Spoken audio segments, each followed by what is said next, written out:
Monsieur le ministre de la Culture et de la Communication, s'il vous plaît, on écoute notre collègue. Vous avez la parole. 16 jours déjà que nous profitons de la playlist de France Inter. Beaucoup de titres francophones, c'est bien, mais les voix de nos éditorialistes nous manquent, notre radio nous manque. Cette radio publique qui n'a jamais réuni autant d'auditeurs, qui s'est attachée à s'adapter à des transformations technologiques et numériques en profondeur pour répondre à l'évolution des usages, qui défend la diversité contre l'uniformisation culturelle, la liberté de l'information contre le populisme ambiant, qui propose avec ses antennes locales un lien particulièrement riche avec nos territoires, qui attire de nouveaux auditeurs dans des secteurs plus spécialisés comme France Culture et France Musique, qui est le premier producteur de podcasts en France, qui contribue avec 2 orchestres, son chœur et sa maîtrise d'enfants au rayonnement de la France, cette radio publique qui est le média le plus écouté.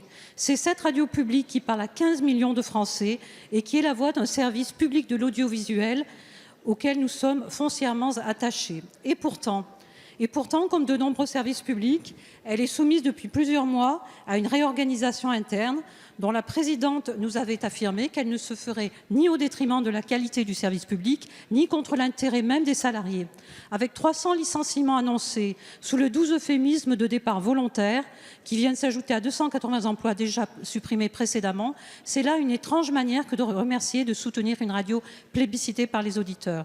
Départ volontaire, faut-il en déduire que les chanteurs des chœurs de Radio France concernés par ce plan d'économie ont perdu leur voix, que 14% des techniciens, monteurs, réalisateurs, documentaristes ciblés par cette réorganisation n'ont plus rien à nous faire entendre.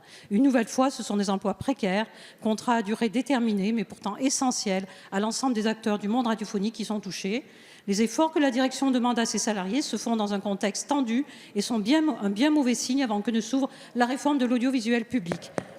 Monsieur le ministre, les Français sont prêts à soutenir une politique audiovisuelle ambitieuse et généreuse. L'êtes-vous également? Merci, Madame la députée. La parole est à Madame Sibeth Ndiaye, secrétaire d'État, porte-parole du gouvernement.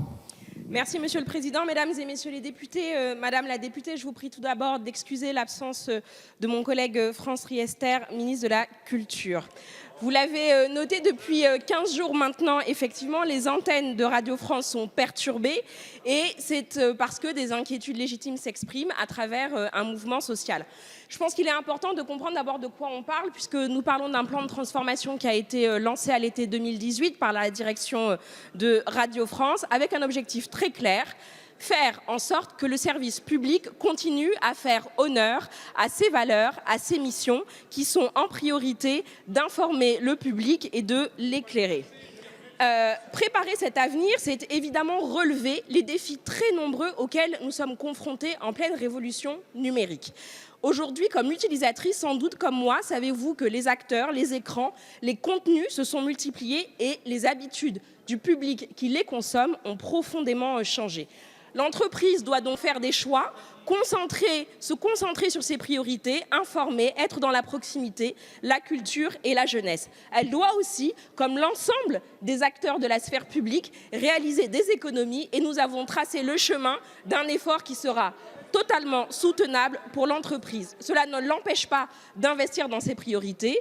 25 millions pour la modernisation des outils de production, 15 millions pour le numérique et 50 nouvelles embauches sur ces métiers indispensables à la transformation.